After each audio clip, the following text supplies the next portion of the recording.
we're recording, and we're recording. Okay. This is it. We're back with the what are we? BizDevLeaders.com podcast. That's right. it. Exactly. I had to. We have so much going on today because number one, it's Thursday. Yeah. And the second Thursday of the month, is it the second Thursday of the month? Yes, it is. So we had a BizDev Leaders breakfast meeting this morning, but I am I'm even jumping ahead of myself, and I'm not even here yet. I'm Raphi, Salem. This is Marty Katz. That's me. And today we have a special guest. Please tell us who you are, what your company is. Sure. So I'm Jonathan Tomkin. I'm VP of Sales for a partyware and games manufacturer called Talking Tables. Talking Tables, that's right. The whole idea is you're getting the table talking. So you're providing products which are going to engage the audience, and as a result, we sell to businesses that then sell to that audience. All right. Time out, Marty, because you're getting... I don't know how Marty wears a sweater in here. It's boiling hot in our studio. He's wearing one. Did you see the movie? Oh, what was it? Nixon. There was a movie about Nixon, and he was about Watergate, and he was interviewed by that famous English... David Frost. David Frost. So, yes. What was the name of that movie? It was called Nixon Frost. It was called Nixon Frost. Did you see that? I did. Do you know? I have not seen it. Yeah, never seen it. So Nixon, by the way, we're starting off on a terrible foot, but this is fine because it's your fault. It's my show. It's my show. Anyway, we're recording for YouTube today. We're recording on the podcast today. In that interview, David Frost. That's the English guy. He's David Frost was the English. He would interview Nixon, otherwise known as Richard Nixon, President of the United States. And Nixon was sweating and perspiring the whole entire time, under hot lights, under all the pressure and everything. And David Frost was just cool as a cucumber. Cool as a cucumber. Nixon had flop sweats. That's what they call it. Yeah, I do remember that. Because he was guilty. Yes. Yeah. So David Frost was cool. That's how I view both of you. You guys are cool. We're cool. Oh, thank you. Because you're wearing sweaters, and I am boiling I guess hot. we're not guilty or anything. Yeah, right. Maybe I'm the guilty You're the guilty one. party. Maybe I'm the guilty one. Anyway, that was totally non sequitur. Today, Well, we love non sequiturs. That's fine. But today we have a special guest, Jonathan Tomkin. Thank you for coming. Thank you, Marty Katz, for being my partner. Of course. In all this. And I have a question for you, Marty. Oh, what is that question? What could it be? All right. Do you know what big event is coming up tomorrow? Tomorrow is my anniversary. What? Wait a second. Tomorrow is the anniversary that I asked my wife to marry me. Holy moly. That's right. Congratulations. Yeah. Congratulations. It's been a while, but it's still our anniversary. Wait a second. Wait, we didn't discuss this in the pregame. I know this is all new. I'm just springing you. You got me, and you got me on camera. Maybe that look of surprise. That's it. That's what I'm showed up for. on the camera. On the camera. And it's Valentine's Day. And it's also Valentine's That's why Day. I picked that particular day. Wow. You're a super romantic, cool as a cucumber very guy. romantic back in the day. Wow. Back in the day. So now. Well, I'm married for 39 years. So. 39 years. Holy moly. Holy moly. So Jonathan, I'm not going to ask any directed questions, but do you have any relationship to Valentine's Day? I guess the only relationship is my wife. Okay, that's a good thing. Yeah, that's good. But That's we've never been a fan of embracing it, I suppose, because usually I'd rather go out at 3 to dinner, especially in New York, because you get sat with your own little booth table. Okay. I just feel like my elbows are against someone else's when I'm actually eating on Valentine's Day. Okay. So we put off the dinner to another day. But that's how we embrace it. That's a good strategy. I like that. Well, he is the VP of sales for you, so he's also the VP of strategy in his household And restaurants. at restaurants on Valentine's Day. Yeah. Yes, particularly I don't believe in price gouging.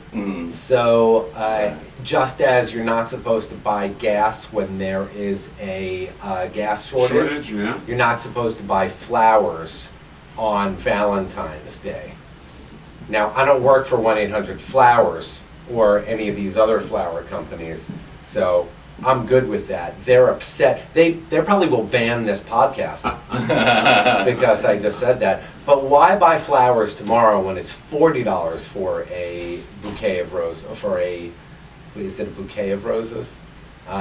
Versus yesterday when it was 20. Right. What about you? What are you doing for Valentine's Day? That's an excellent question. I don't like to bring my personal life into this podcast or especially on camera, but I have a You have a plan? plan. Let's leave it at that. That's all I need to know. I have a dinner planned, an Excellent. indoor dinner. Indoor Indoor dinner. dinner. It's a No home dinner. barbecue. It's a home dinner. Not No going barbecues in out, February. not going out, staying in. Excellent. That's it. Now, can we get back on topic, Marty? You're always going off topic. All right, Let's hear. back to Jonathan. So, Jonathan, we are here at WeWork at 205 East 42nd Street, which we promote all the time on the show because that's where we're recording out of. And you're on my floor. Yes. And you're right outside of the door. Yes. So I pass you guys. You guys are always working. Yeah. You guys are always, now, here at WeWork, you can pass by booths. People are watching YouTube and people are listening to their podcasts. They're not really working. You guys, it seems like you guys are really working. Yeah, we definitely put in the hours for sure. So Yeah. tell us a little bit more about your business and what are you doing? yeah. Why are we working, not watching YouTube? So we are predominantly settled in the UK. So our main office is in London. We also have a subsidiary in China, where about 70-80% of our goods are produced. We also manufacture in Poland, hence the UK office as well, and also manufacture in the US. So we are really from a strategy sort of customer support, sales support hub in the US, and we are supporting all our retailers and working with our manufacturers, working with our product development and logistics in the UK. So we're spread across quite a few time zones, if you like. So by the time we're finishing in the evening, China might come on board, and up until 2 p.m. until the UK office leaves, you're pretty much trying to get as much conversation as you can to sort out issues which have happened either overnight from America or China or another manufacturer. Wow, so you're really a global company. We are, and the UK have the benefit of being in the middle of that time zone, and the US are always trying to cater to a different time zone, and it's particularly tricky because you've got a time zone in California, which a lot of our retailers are based, so you're still working up until the last minute catering to them. But you're also coming in early in the morning to cater to your UK. So, Wow. Yeah, hence all the hours. Right, Yeah. right. So you're spanning time zones and Correct. the world and geography. But once again, I've gotten ahead of myself. Jonathan, I always ask this question. Did you wake up one day in elementary school? I don't know if did you grow up in It's England? called primary school. Primary school. And some of it was in the Netherlands as well. And so did you wake up one day in primary school Yeah. and say, when I grow up, I want to work for Talking Tables? Is that how it all came to be, that you're here in New York working for Talking Table? Definitely not. Okay. No. All right. First, Loaded question. first it was Yes. policeman, then stuntman, and then it's quite early on. It was centered around entrepreneurship or doing something where you can have an active change leadership role. So I knew coming into a role or a business that I like elements of change and strategic over change and leading to create a sales process that facilitates an answer or a solution to your end customer. So I knew very early on I wanted to be in a role which is leadership based, and you can go about change either with a small business or a large business. And it just so happens in a smaller business, sometimes you're able to create your own meander around, if you like, your own river towards the end goal and be able to do that a lot quicker than you would Okay. with a larger conglomerate. So I heard that you were a policeman and a stuntman, and Correct. then you came to talking That's what I tables? wanted to do in elementary school. Okay. Yeah, yeah. All right. So my work history, if you like, Yeah. at university every weekend. University in which country? In England. Okay. So moved back to England when I was 18 after Uh-huh. secondary school. Which you call secondary school, do you? High school. High school, so secondary, that's it, primary. yeah. Well, primary is first, secondary is second. It makes sense. Tertiary school. Is there a tertiary school? I know there's a quadratic Equation? equation. No, that's Yeah. not it. No, not that one. So- I haven't been to that one. So I went back to university and I studied business. I always knew I wanted to do business. Okay. And then at the weekend I was on telesales for a shipping company. So a service provider that would ship goods for consumers, so B2C, from, i.e. if there was a nurse moving from South Africa to the UK, you would help that person facilitate those goods and move it on a ship or by air and deliver it to their door in the UK. So yeah, I was working the phones across customer service and sales pretty much my whole time throughout university. And then I moved into a bit of media sales, so advertising space. This is all in England. All in England, Yeah. and then I then moved to consumer goods. So it was a toy giftables manufacturer, which is what I'm still in, and I enjoy consumer goods. It's something tangible, which you're providing a solution for someone who wants to purchase it, and a retailer who is then selling it. Long before you had the direct-to-consumer model, which is huge right now, as we know. We're seeing lots of people play in that space.